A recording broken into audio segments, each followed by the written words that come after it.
Welcome to Guided Spirit Conversations. I'm your host, Marla Goldberg. This podcast has been created with you in mind to acquaint you with some of the most incredible metaphysicians and spiritual leaders from around the globe who have helped others change their lives. In this interactive hour, you will be offered insights and techniques to help you make a difference in your life. Don't forget to subscribe to the show on your favorite listening platform. And here we go, on to the show. Hello, everyone. How are you doing today? Welcome to Guided Spirit Conversations. I'm your host, Marla Goldberg, and I want to start out by saying a huge thank you to you because of all of your support, your listening, your participation in the show. That Guided Spirit Conversation was listed in the top 100 spiritual podcasts in the world. So thank you so much. I am humbled and so grateful. And speaking of amazing people, I am bringing back Hollister Rand. Hollister not only is the most beautiful soul and heart, but she's a best-selling author of Everything You Wanted to Know About the Afterlife, but Were Afraid to Ask, which was released by Beyond Words and Atria. And during her last 25 years, Hollister's dedication to the healing work of mediumship has included events and workshops in the United States and abroad. Her work on television includes Tori and Dean, Home Sweet Hollywood, and America Now. Her radio appearances include Sirius XM's The Seance with John Edward on John Edward's Psychic Radio, KOST FM's Angels in Waiting, KBIG FM's Radio Medium, and Coast to Coast with George Norrie. Hollister's first book, I'm Not Dead, I'm Different, Kids in Spirit Teach Us About Living a Better Life on Earth, which is published by HarperCollins and is available in several languages. Welcome back. I'm so excited to have you here, Hollister. Well, thank you so much. Can you hear me? We can hear you. All right. Well, my screen looks frozen, but can you see me? I can see you. On your screen? You are moving, you are talking, we are getting Great. you All right. fully and abundantly. We're golden. So when we were talking off the air, about things that, catching up, but what we didn't talk about was your spiritual start. Were you aware as a child that you had these abilities, or is it something that was developed as you grew up? Well, it's both. There's the phrase, mediums are born, not made. Well, in my case, I was born and made. And I think that's really, if we take a hard look at it, that is indeed what happens. We're all born with a connection to spirit, whether we acknowledge it or not. And then it's what we choose to do to develop it that can bring us more into service, or just being more in tune and guided with our guides and angels and loved ones in spirit. And for me, as a child, I saw spirits at the foot of my bed when I was quite young. And I thought everybody saw spirits. So imagine my surprise when I found that wasn't the case. So I shut down and did my best to ignore the spirits in my life until I had a car accident in which I almost died. It was a very serious car wreck. And at that point, I could no longer keep the spirits at bay. And then I had to figure out how to live with this thing of spirit communication and having them in my life. So who were your go-to people that helped you to realize and actualize and develop? Because you have to hone the skills. It's great when you have raw skills, but you do need to know how to turn them on, turn them off, when to listen, when to say, not now. Yes. Well, part of it was that I learned, I created my lexicon with the spirits. Like, if you show me this, what does this mean? But as far as learning everything I could, I read everything by Raymond Moody, Hans Holzer. This is going way back. I studied Rosicrucian teachings. I read everything I could about ghosts, spirits, spirit communication. I was interested in Lilydale, which is a spiritualist camp in New York. So yes. I got interested in spiritualism, which is the religious version of secular mediumship. A lot of what you see on television, etc. There is also a religion called spiritualism. and it is based on spirit communication. So, and verifying it, by the way, Yes. verifying life after death. So, I got very interested in spiritualism as well. And then I moved out to California and reconnected with people that I had known in college, and then met some English mediums. And before you know it, I was a medium. And were you doing just individual readings, or did you jump into the deep end doing galleries? Well, I did not want to be an out front medium. That was never my plan. My plan was to help other mediums succeed. I'll bake the cookies and pour the lemonade, so you can do your thing. And it wasn't until a friend of mine said, you need to be doing this. And sometimes other mediums, other healers, other sensitives can really help move someone forward on the journey. Yes. Because there are a lot of people who do not want to be out in the public eye. And I was definitely one of those. So this friend set up all my events for me, did all the advertising, rented the Wow. spaces, it was crazy. And that's what got me started. That is a great story that somebody stepped in to not only push you along or nudge you, but to actually be there to support you by getting you on in front of the people. And with your personality, I have to say, it's just such a beautiful, lovely, big personality that I can't imagine you behind the screen. Did you say a big personality? Yes, you've got a really big personality. It's beautiful. You're gregarious and you laugh and you just sparkle and shine. And so I just don't think that sparkle could have been contained any other way. Well, I appreciate that, because I don't think of myself in that way. Spirit turns me on. Do you know what I'm saying? They light Yes. me up. Yep. And so even as we sit here and speak together, spirit is in the midst of our conversation. And I think that's important for everyone to know, which is that when you acknowledge spirit in your life, they are there with you and for you, experiencing life with you. And in that space, our conversations can be informed, can be enlightened, can be uplifting. So it's really a very cooperative co-creating of life with the spirits. And that, I think, is what charges me every day. We were just talking about your first question in your new book, which just came out in 2020, right at the height of COVID. Yes. Everything you wanted to know? Yes, about the afterlife. And we were talking about the first question in your book. And Hollister and I met on a metaphysical cruise in 2018. And we were just talking about the first question that came out in her gallery reading was, Is there really an afterlife? Yes. Yeah. And I was really gobsmacked by that, because here we were on a cruise with people who signed up because they were interested in metaphysics, or they had a life, or they were practitioners, or this was, I thought, a very well-informed group of people who had settled the question of afterlife for themselves. Right. So it was surprising to me. Now, one of the reasons I named the book Everything You Wanted to Know About the Afterlife But Were Afraid to Ask, the reason there's that last little part is because people sometimes will not stand up in front of a group and Right. ask questions like, is there really an afterlife? They won't do it, especially in a group of metaphysicians. Right. So I started at events having people write down their questions. And when they wrote them down, they put them in a basket, and I would pull out the questions. And it gave everybody freedom to ask the heartfelt questions, the questions they wanted to ask me after the event.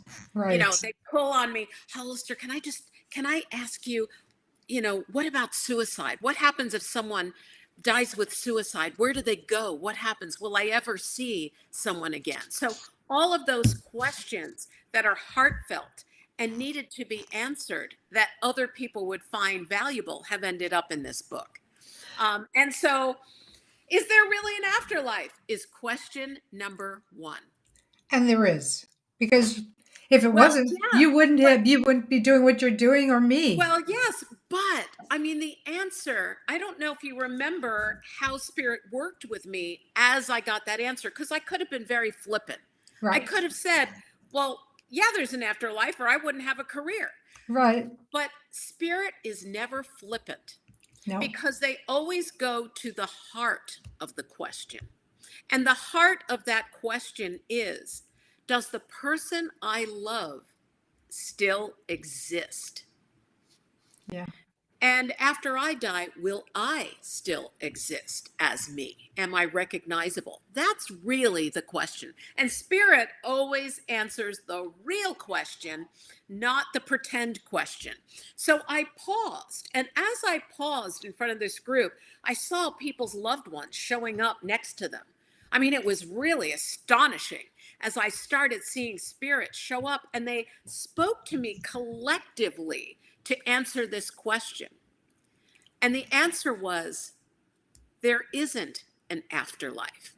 And I'm like, what? I'm hearing this. What? There's no afterlife. What am I doing here? And then the second part came, there is only life. And I stood there and I delivered that message just as it was given to me. So, what that says is, we are one. There Yes. isn't a division, those who are alive and those who are dead. There's a continuation, and we're all in it together. There is only life. And I agree. I'm reading a book. I'm going for my metaphysical doctorate, and I'm reading this book, and it said that when we sleep, it's sort of like dying, because we split. Our body stayed to recharge, but our soul moves to the astral to meet and learn and grow and do what it needs to do. And death is very much the same thing, other than the fact that you never go back to your body. You're just on the other side, growing and doing whatever it is that your soul needs in that process, because there are processes. Do you agree with what was written in this book? Well, I certainly don't disagree with it. I have traveled during my sleeping, Hmm. and I have visited other places, almost like remote viewing. And I think I have even seen past lives, so I've traveled through time and all of that, because there really is no time. There's Right. only the eternal present moment. I have also had spirits say to me, I slept my way to the other side. So there are those who go to sleep and never wake up, and they transition in that way. And the reports that they give me is that it truly is a beautiful way to die. So, to be introduced to this other side of life. So, sleeping to dying, dying being a version of sleeping, our consciousness expanding beyond the body. Yeah, all of that is absolutely true. Well, good. That's great. I mean, because it's correlates with what my paraphrasing of this book. Obviously, I don't do that. Do you believe that you can plan your? I don't know. I'm not going to call it afterlife, because we just realized there's not an afterlife, but in the transition, that you can plan where you go and where people can meet you. It is all about frequency. In my work, I work at the frequency of divine love. It's a very specific frequency. And at that frequency, the spirits show up. So when I teach mediumship and I work with people developing their sensitivities, I will often have people come to me who were terrified as children, by ghosts, spirits, monsters, devils, whatever they thought they were seeing and experiencing. Well, there are a lot of frequencies, a lot of radio stations in the Yes. afterlife, and a lot of different levels. And so, one of the things we can do as mediums and as practitioners and meditators and metaphysicians is to set the frequency at which we meet spirit. So, when I work with people to develop their abilities, we set the frequency and the spirits show up. It's really the easiest way to work. And at that frequency, only the higher level good and loving spirits show up. And so if someone has had a difficult time with someone here on this earth plane, even in situations of abuse and things like that, they don't have to be afraid to speak with me as a medium, because if that person shows up, it means there's been a change. There's been a fundamental change. They have recognized how their lives have damaged and hurt people left behind. And if they can speak with me, they come in love. So we can set the frequencies, the, kind of the love and above frequencies, love, joy, peace, enlightenment, moving in that space. So in that sense, yes, we can set up where we go, even while we're still in the body. There are some religions, I think there's a Buddhist practice of your last thought sets you up for where you end up, so guarding our thoughts, being aware of what we think, and being very present with the idea that we could go anytime, as many people recognized in these last 2.5 years. Right. This idea of being ready, being present, being at a high frequency, boom, it puts you right in the space of the higher level spirits. I love that because it just gives people something to attain, a goal to reach for. Changing your frequency, raising your frequency. If you want to have this, I don't know if it's an easier transition, but I'm going to say, because if your last thought is fear or anger or disappointment, it takes you to a different place altogether. And this So, is one of the reasons why I love the practice of singing to the dying. oh, So when there's singing, so people in hospice will have little choirs come and sing, this kind of thing. That raises frequency. There are harmonics, it just lifts people's frequency. So when my little dog Bodhi was dying recently, I held him. Now here we are at the vet, right? So yeah. there are people all around. I'm holding him and I'm singing to him. I love you, itty bitty, I love you, itty bitty, I love you, itty bitty boy. So I was just singing my lungs out to him, raising his vibration, singing love words to him. I didn't care that everybody else heard it. The whole place got a little quiet, so they were probably wondering who's the nut in room 2.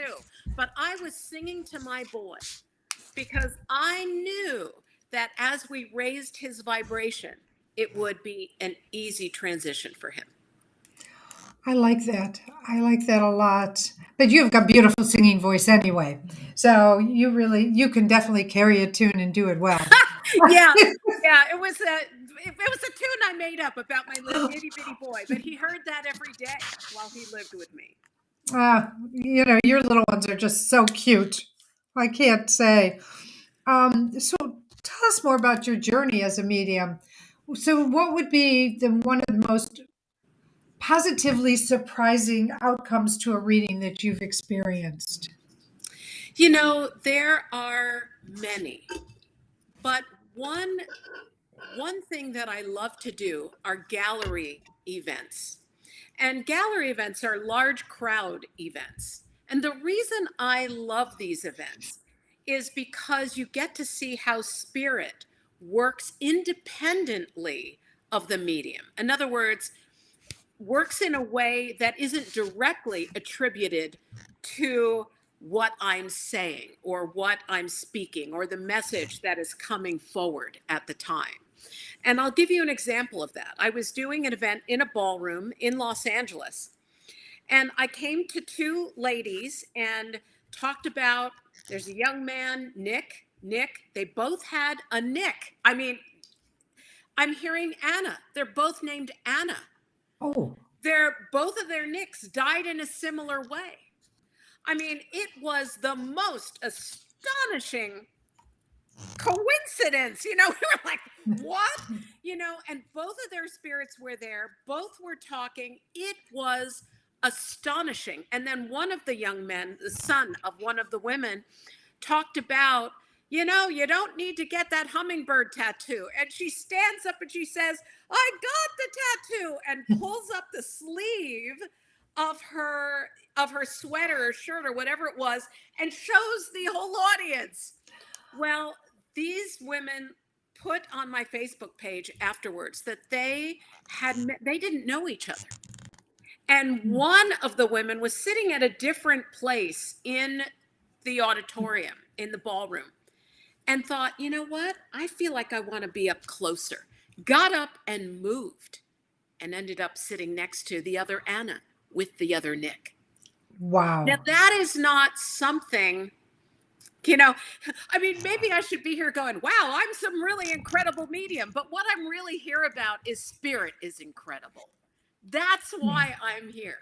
And that example shows how spirit works on our behalf and can move to place us in a space where we couldn't necessarily get ourselves. And it's Yeah. not always about a message from a medium. It is about how spirits connect us one to another here.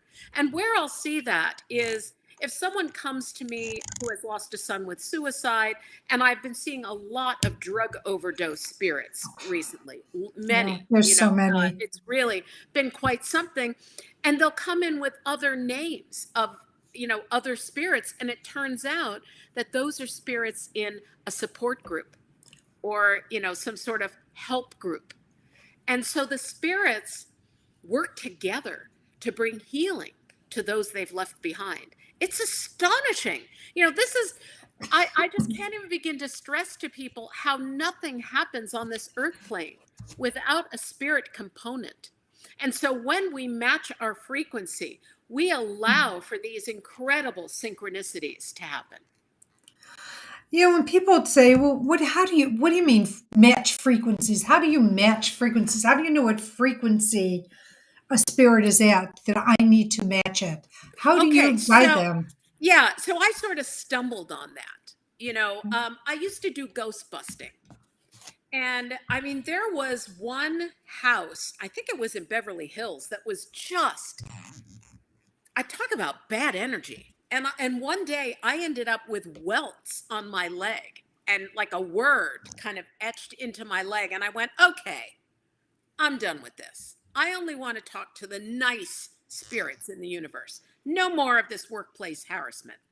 So I started experimenting with, if I do this, does this happen? And I sat in development circles with other mediums, and we sang to raise our vibration, and we did other things to raise our vibration. But I'm a musician, so I thought, what about music? Well, now there are lots of musicians out there. You can go on an app like Insight Timer and do a search for 528 hertz music, frequency of love music. Once you experience the frequency and work with it, you know what it is. It's experiential. So it does take some practice, but once you're in it, everything is easier when it comes to connecting with spirit. And I agree with you on that. Now, you're having an event coming up called Loved Ones in Spirit. What is that all about? Yeah, Messages from Loved Ones in Spirit. It's an online gallery event. So I'm really looking forward to this. We will have people online getting spontaneous messages. All the information is on my website, hollisterrand.com, HOLLISTERRAND.com. And it's a really wallet-friendly way to experience mediumship and see some of these synchronicities and resonance between one person and another who might even be in different states or countries. It's amazing to see how spirit works. And I do also do, smaller groups and private sessions. But yeah, the gallery event is coming up in August. So it's on my website. So tune in, everyone, for this gallery event. You will not be disappointed. I've seen, I don't know how many galleries was on that cruise, but oh my God. And I love the question because you use that as a teaser. Is there sex in the afterlife? So I'm going to let you answer that one. Yes. Well, the short form is this: there is no need for sex in the afterlife. Because what we can have is we can have complete union in afterlife. You know, sex is a way to join, to Yes. feel as one, to create and give an opportunity for new life. In afterlife, we can join energies in a way because there aren't physical bodies. You know, Right. we aren't separated by skin in afterlife. Right. And so there's the ability to meld energy and join one with another and create this sense of harmony that we don't have here. So there may not be sex in the afterlife, but there's something even better, if you can imagine that. Intimate satisfaction. I think Absolutely. that's what I'm hearing is intimacy and satisfaction through the intimacy. Because a Correct. lot of times people join physically, but they're not satisfied. And it doesn't have to do with the technique of the other person. It just has to do with what's going on with them. And when you're on, when you transition and you're in spirit form, you don't have to worry about that. You're in bliss. Yes, It's there like is a living in bliss. union that is not possible here, and a knowing and a seeing and a loving that, you know, has some limits here on this earth plane. So would you say, like, if you saw somebody across the room, or like, as you recognize a profile, and there's like this immediate, like, I know you, though you've never met him before in this lifetime. That's a past life reunion. That's happening a lot more these days. And Spirit's showing me that with people who will show up on, you know, group events and things like that, or will come together for a private session. I'll see what looks like brackets over people's heads, you know, like they're bracketed, like they're, you know, put in a little category together. And when I mention that, they will often say, yeah, we're friends, but we feel like sisters, because I'll say there's a sister quality here, you know, or that kind of thing. So yes, we are recognizing one another more and more. And I do think it's because of challenges that we're facing on this planet that groups have decided to come together here and begin to spread a lot of light and love and shift all of the energy here on this earth plane. I love that. You're shifting the energy because it needs shifting. What's going on now is just, you've got to not let that dark cloud pull you down. And that's energetically what they're trying to do. The great news is light always wins out.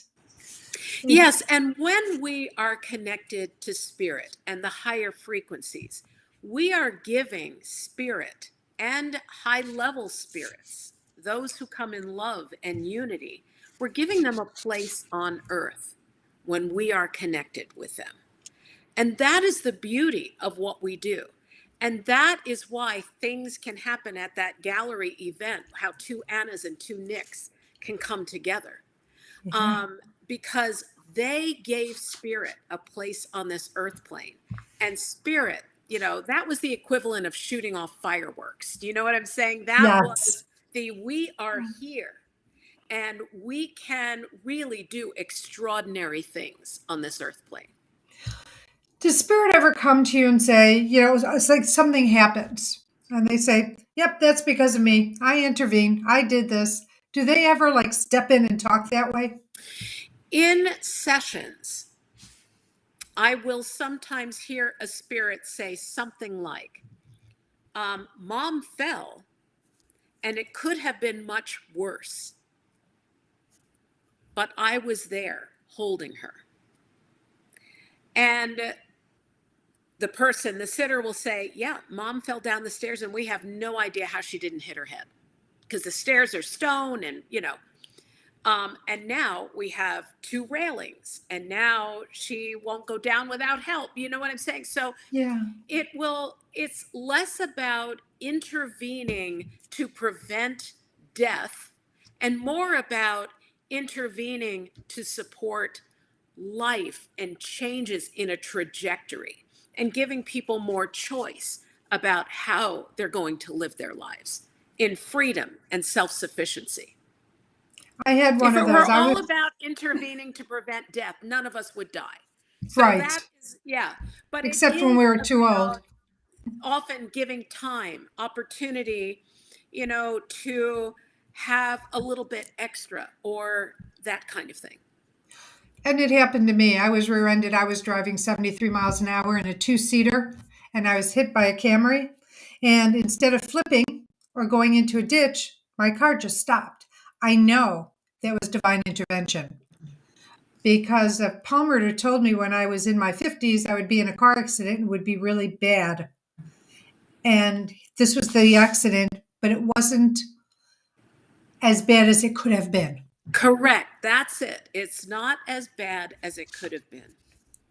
Yeah, and people go on with that. So, what is your favorite part about being a medium? Being in service.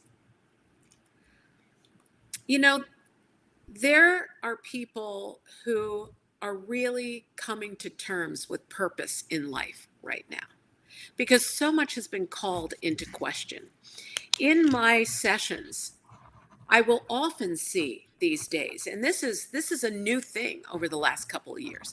I will see the symbol for crossroads, and I will say, "You are at the crossroads." Spirit showing me crossroads, and the crossroads aren't the same for everybody.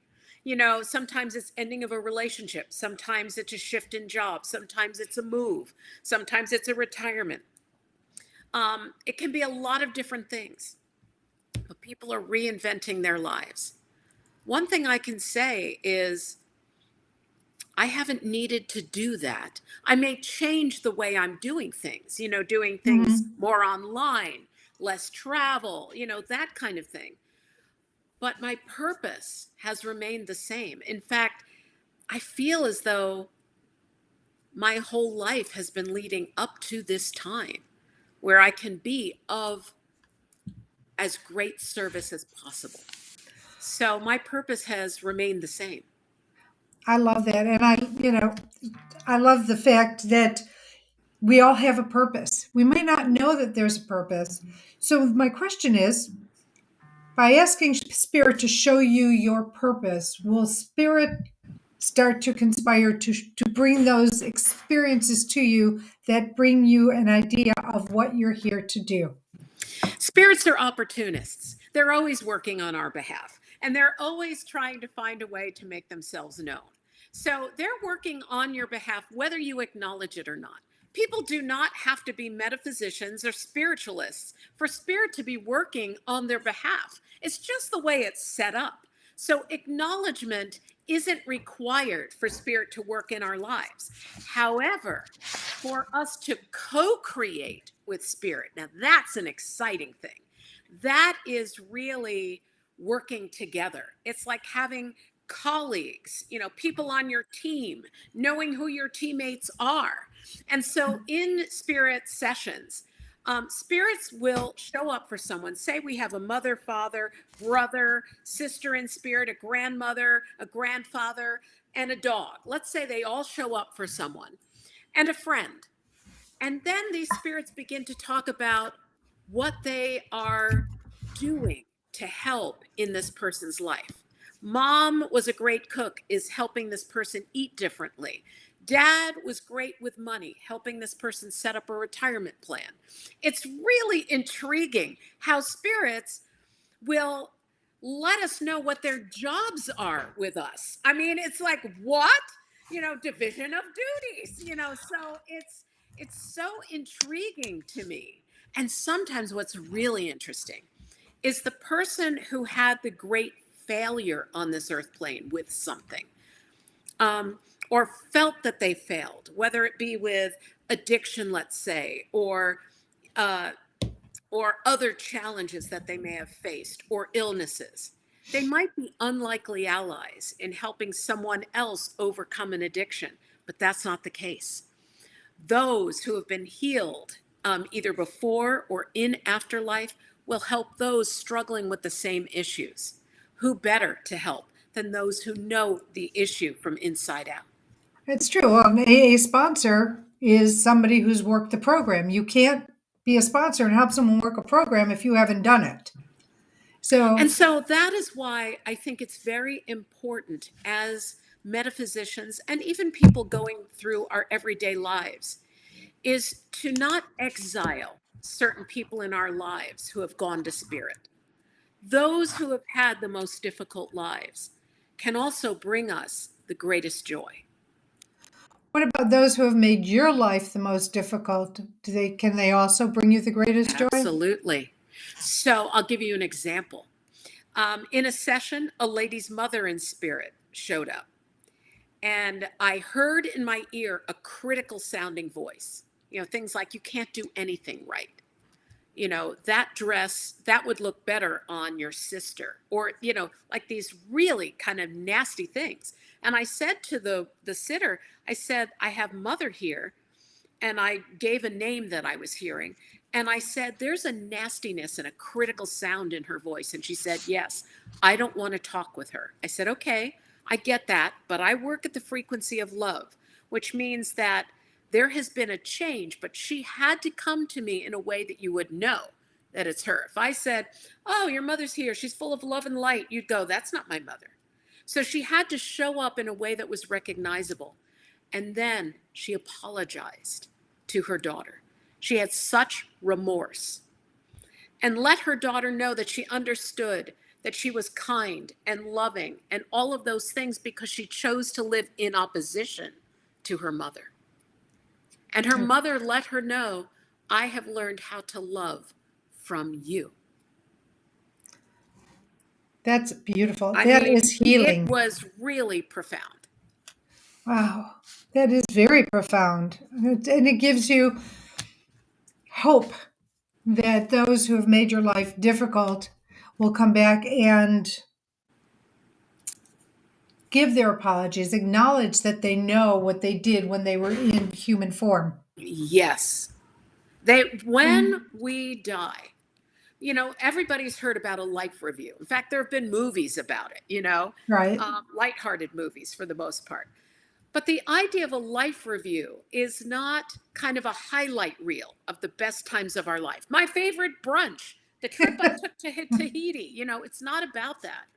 It is about experiencing your life from the standpoint of those you've loved and those you've wounded. And Yes. sometimes those people are the same people. Yes. So you really get to experience the pain that you have caused others, which is why I tip very well when I go to a restaurant. I want to be sure that that in my life review, I have some really good feelings coming through.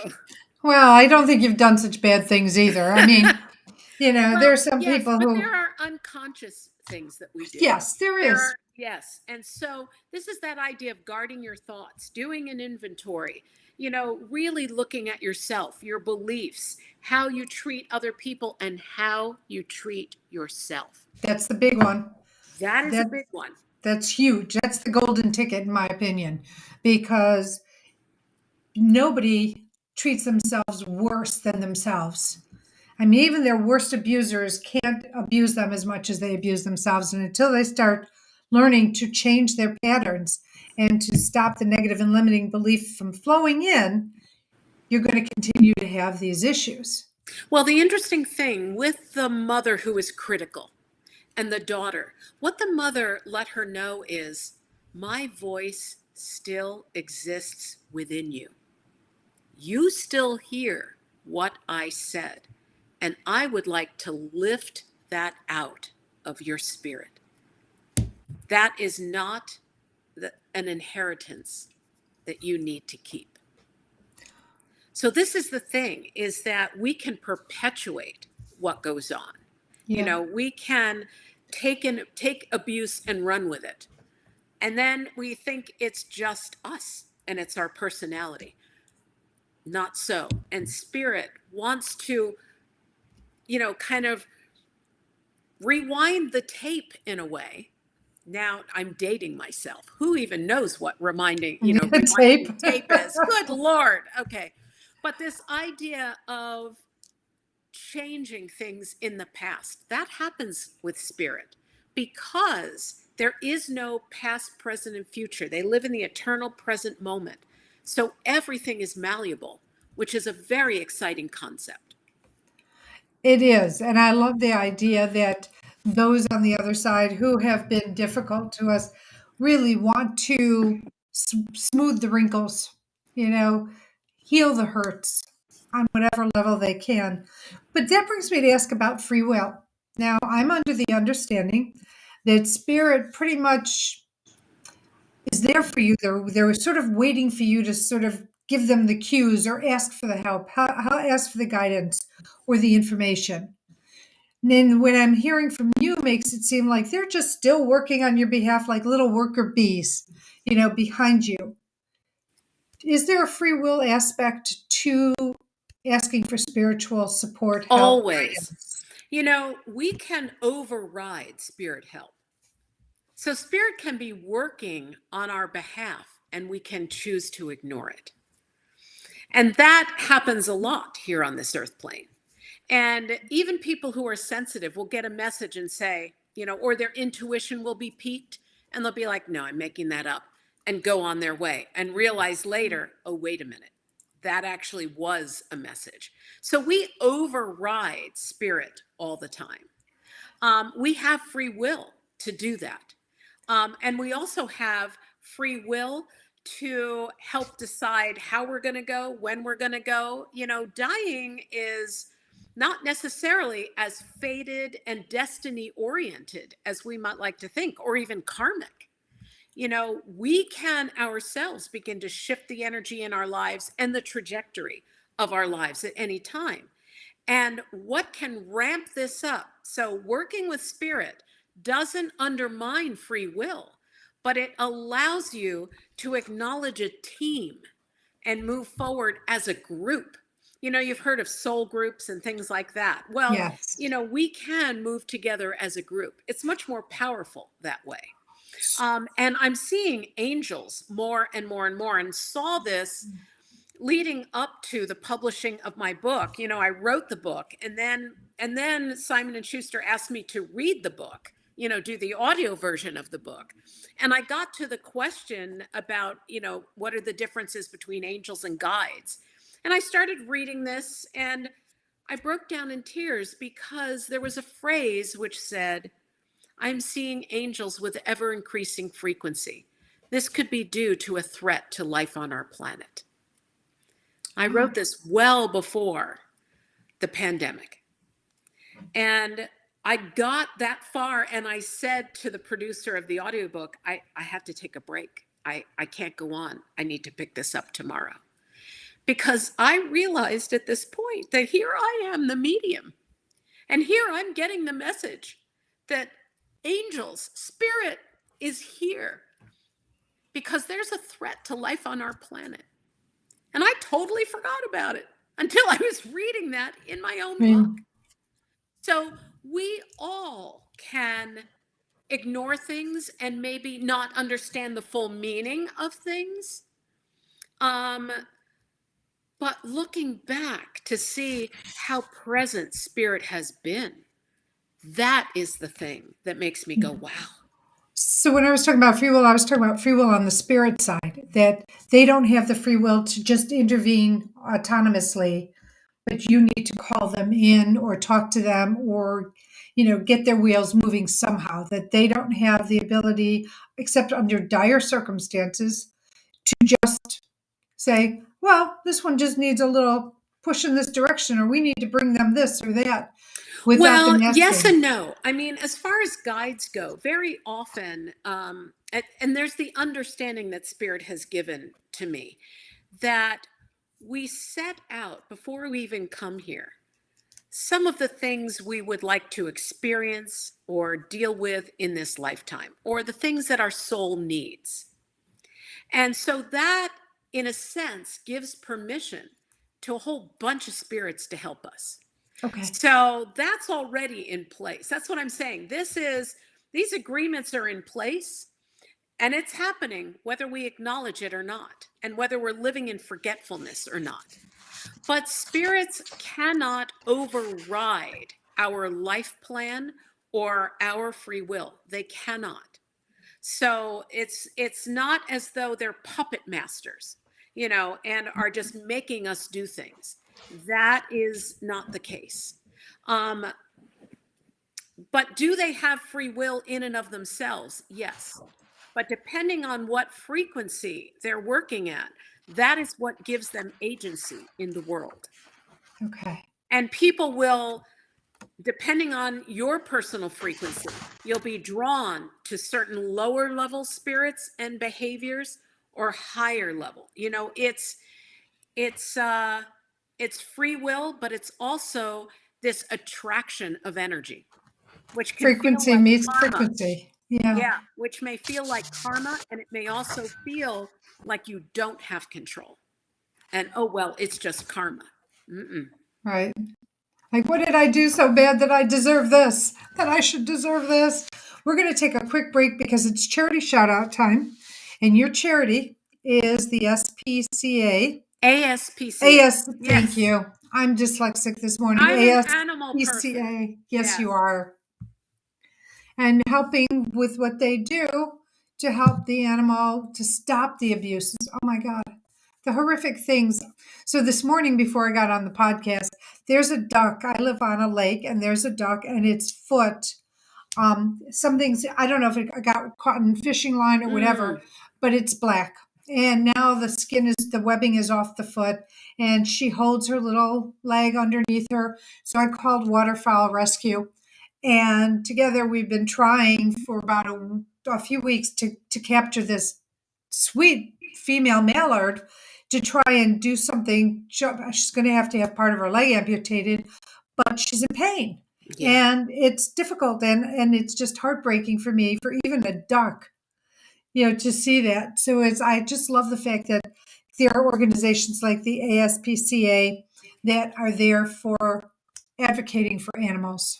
And with the duck and with animals in rescues and things like that, there are components and people in afterlife and animals in afterlife who will help with this. So Marla, call in the other ducks, call in the flock, call in the ducks in spirit, to help with the capture and rehabilitation. And you can talk to the duck in your mind. And I was talking to her. Yes, I was talking to her this that's morning. really important, and showing her, help, and the pain is going to stop, and things like that. People will often ask me, has my dog reincarnated? Because we went to the shelter and this dog acted just like our other dog. Has our dog come back to us? And what I will see with dogs and, beloved pets who have passed is they will influence the behavior of a pet at a rescue or at a shelter. If you do this, they'll like you. If you play with this toy, they'll take you home. It's really funny. It's collusion. It is collusion. Level, yes. Spiritual manipulation. Yes. It's really funny. It's so funny to see. And all of my animals have come to me in spectacular ways. And absolutely, it's been orchestrated. And I've gotten you've got to do this, or you've got to get in touch with this rescue, or you've got to ask this person, and boom. And that's how my animals come to me. I love that. And, I'm planning on, after January, getting a new one because we talked about how we both lost our babies recently. And, and I've got so many on the other side. They're just like a herd waiting for me, sitting around me because I've been such advocates for them. And people say, I want to come back as your animal, but I want to come back as yours, Hollister, because yours are almost even better than mine. Yeah, they're just a bit spoiled. But they deserve to be. And it's really important that people know that their beloved pets stay with them and will let them know that they're around. When Bodhi died, I came home, dropped his carrier at the front door. I couldn't even bring it up the stairs. I just left it down there and couldn't find my littlest Kala girl when it was time to go to bed. I thought, where is she? I thought, she can't possibly be where I'm getting the inspiration she is. And she was downstairs at the front door in Bodhi's carrier, wrapped in his blanket. And then I woke up at 2:30 in the morning with this sound of, chattering. My dog, Amara, talks. She makes almost people sounds with her, barking, growling. She talks, essentially. And I came out and she was up against the plate glass window, talking at the glass. And I thought I saw a shadow of Bodhi in the glass. And I thought, she's talking to Bodhi. He's right here. So your animals will give you a heads up to having other spirits around you. So if your animal's staring into space and you see nothing, but the dog is there like staring, wagging the tail, going, woohoo, it's so good to see you, know that a loved one in spirit is here. Dogs will also literally run around like they're crazy. Yes. And that's often playing with spirit. So know that your pets will let you know that other pets in spirit and other loved ones in spirit are around. It's amazing how that works, and I just love it. And someone was saying that the cats like looking like they can see the negative energy where dogs are not prone to wanting that. That's funny. That's funny. You know how entities go, they stick in together and get all cloudy, and that you'll see a cat like looking up there in the corner. So I don't know if you've ever heard that or not. Well, spirit does gather in corners, and it doesn't have to be negative, by the way. It's natural for corners, hallways, doorways, stairways, places where energy can be concentrated. So there was a woman who came for a private session, and her husband in spirit talked about how he saw his mother in the corner of his room as he was dying. And the wife said, I would go in there. He would not take his eyes off the corner, up in the corner of the room. He wouldn't take his eye. We would call him by name. He wouldn't move his head. He was fixated on that spot. And turns out it was his mother there. And she was so grateful because she was hoping that it was his mother who had come for him as he was dying. But the interesting thing is, after her husband died, the paint changed color in that area of the bedroom where spirit was. So Wow. the heat, the energy, the frequency, whatever, changed the color of the paint. I think it was probably heat, because when I speak with spirits, they raise my frequency and my vibration, and I can get, quite warm. Right. So in that case, it was a loving spirit. So it's not necessarily negative in the corners.